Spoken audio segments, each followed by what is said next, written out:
Joko adalah anak berumur 12 tahun yang tinggal di Jakarta. Ibunya mempunyai toko cookies yang sangat terkenal di seluruh kota. Semua pembeli menyukai cookies kacang yang ibunya Joko buat. Cookies yang dijual di toko tersebut selalu habis terjual setiap harinya. Suatu hari, Joko memutuskan untuk memberi kejutan kepada ibunya dengan membuat cookies kacang yang sama persis dijual di toko tersebut. Joko membeli semua bahan-bahan yang dibutuhkan dengan dibantu oleh ayahnya. Nah, di suatu pagi yang cerah di hari Kamis, Joko bangun agak lebih pagi dari biasanya.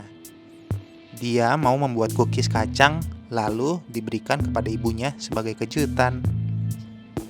Joko menyiapkan semua peralatan-peralatan yang dibutuhkan, menimbang bahan agar sesuai dengan resep yang sudah disiapkan, dan membuat adonan yang terlihat sangat lezat.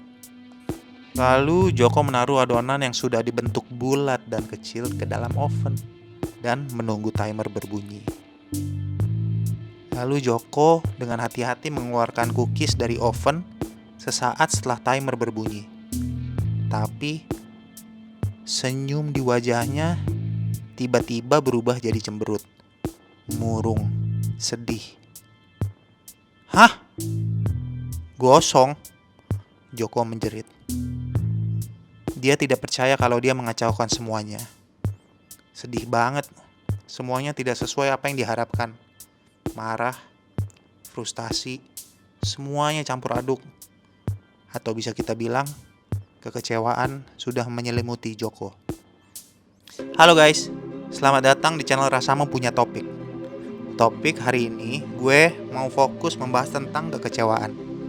Apa sih kekecewaan itu? Seberapa sering kita merasakannya?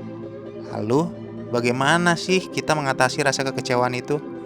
Nah, semua jawaban-jawaban dari pertanyaan itu kalian akan temui di dalam video ini.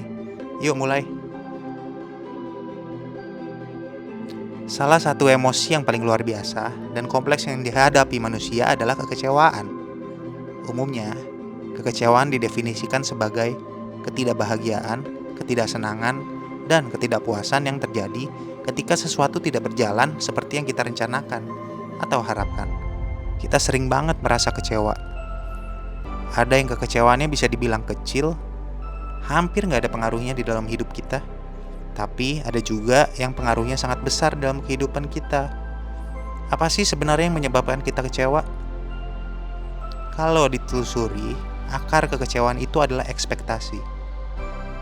Setiap dalam situasi yang kita hadapi, kita sudah terbiasa membuat ekspektasi untuk hasil yang kita akan dapatkan. Contoh nih, gua hujan-hujanan jemput gebetan gue pakai motor, biar kelihatan berkorban gitu kan. Siapa tahu nih. Taunya sampai di sana dia udah dijemput sama cowok lain. Bentar. Ini gue curhat atau kasih contoh ya? Ya, intinya gitu deh. Tidak selamanya semua berjalan sesuai dengan ekspektasi kita. Dan sering hal tersebut membuat kita kecewa. Hampir semua orang pernah merasa kecewa. Tapi yang membedakan adalah bagaimana sih setiap dari kita menghadapi hal tersebut. Banyak orang yang berhasil mengatasi kekecewaannya, tapi banyak juga loh yang gak berhasil. Ada yang menjadi lebih kuat setelah melewati kekecewaannya, tapi di lain sisi, ada juga yang masih berjuang untuk melewati kekecewaannya. Mungkin kalian berpikir, apa sih yang membuat perbedaan besar dalam mengatasi kekecewaan? Well, itu bisa tergantung dari beberapa faktor sih. Tapi yang paling berpengaruh itu ya perkembangan mental. Cara kita menangani kekecewaan sering banget dikaitkan dengan bagaimana cara kita dibesarkan. Remaja dan orang dewasa yang sering kesulitan dalam mengatasi kekecewaan, biasanya nih mereka memiliki orang tua dengan ekspektasi tinggi dan perfeksionis. Pengennya sempurna aja gitu. Di usia muda mereka ini, mereka sudah diberikan tekanan yang tinggi, tapi biasanya tidak diajarkan bagaimana mengatasi kemunduran atau bisa dibilang kegagalan.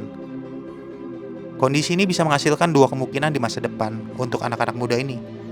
Antara mereka punya standar yang rendah biar nggak perlu menghadapi kekecewaan, atau mereka selalu mengejar kesempurnaan dan memiliki tujuan tinggi di hidup mereka. Dua tingkah laku ini nggak sehat dan dapat menyebabkan kesedihan dan ketidakpuasan pada mereka sendiri. Nah, tapi gini nih, ada juga orang yang mempunyai keseimbangan dan kontrol reaksi terhadap kekecewaan. Ingat ya, kontrol reaksi. Jangan salah. Ini bisa terjadi antara lain karena mereka sebagai seorang anak merasa didukung dan mengembangkan batin yang bisa dibilang kuat untuk mengatasi kemunduran atau ya kegagalan yang nggak bisa dihindari dalam hidup kita ini. Ya memang sih, faktanya kita nggak bisa kontrol bagaimana cara kita dibesarkan. Tapi kita bisa belajar bagaimana cara untuk mengatasi kekecewaan. Nah, di sini gue pengen share beberapa cara agar kalian bisa berhasil mengatasi kekecewaan dalam hidup kalian.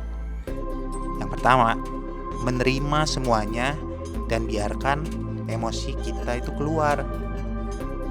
Gak memalukan sama sekali untuk mengalami kemunduran dari waktu ke waktu. Kita semua tuh manusia dan kemunduran tidak bisa dihindari dalam hidup kita. Curhat sama temen kek, keluarga, atau bahkan ya curhat ke psikolog aja. Hal terbaik yang bisa kita lakuin adalah membiarkan diri kita merasakan kemarahan dan kesedihan sampai akhirnya membiarkannya berlalu. Jika emosi dipendam nih, disimpan semuanya untuk diri sendiri, itu cuma akan menghambat pertumbuhan kita sebagai manusia loh. Perlu selalu diingat bahwa kita tidak sendirian. Komunikasi dengan teman, keluarga juga akan memberi kita perspektif yang lebih luas dan kejelasan yang sangat dibutuhkan. Begitu kita mulai melihat gambaran yang lebih luas, kita pasti nyadarin sih kalau segala sesuatunya nggak persis seperti yang kita rasakan.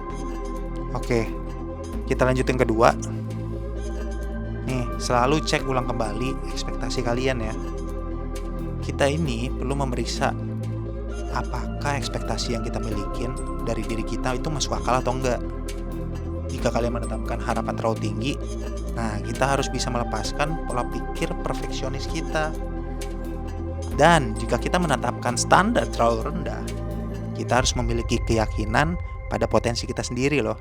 Ya memang sih, gak mungkin untuk menghindari kekecewaan dalam hidup. Tapi mencoba menghadapinya dengan cara yang konstruktif dapat membawa peningkatan yang signifikan loh dalam hidup kita. Nih yang ketiga ya, coba deh rubah mindset kalian. Dampak utama dari emosi yang bisa dibilang kompleks seperti kekecewaan ini, kita mulai mikir negatif tentang diri kita sendiri dan lingkungan kita.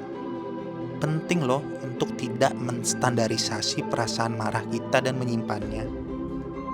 Sebaliknya, kita bisa menganggap kegagalan sebagai sesuatu yang tidak dimaksudkan untuk menghancurkan kita, melainkan itu untuk membuat kita lebih kuat. Ya, terlepas dari rasa sakit dan penderitaan yang dibawa oleh kegagalan, kita bisa sih anggapnya sebagai peluang untuk refleksi diri dan ya untuk evaluasi ulang. Dari setiap kekecewaan itu, arahnya pada perjalanan kita menuju kebijaksanaan yang lebih besar lagi. Nah, yang keempat, beri diri kita waktu. Hal terburuk yang dapat kita lakuin untuk diri kita sendiri, terburu-buru melalui proses healing. Pengennya cepat-cepat healing.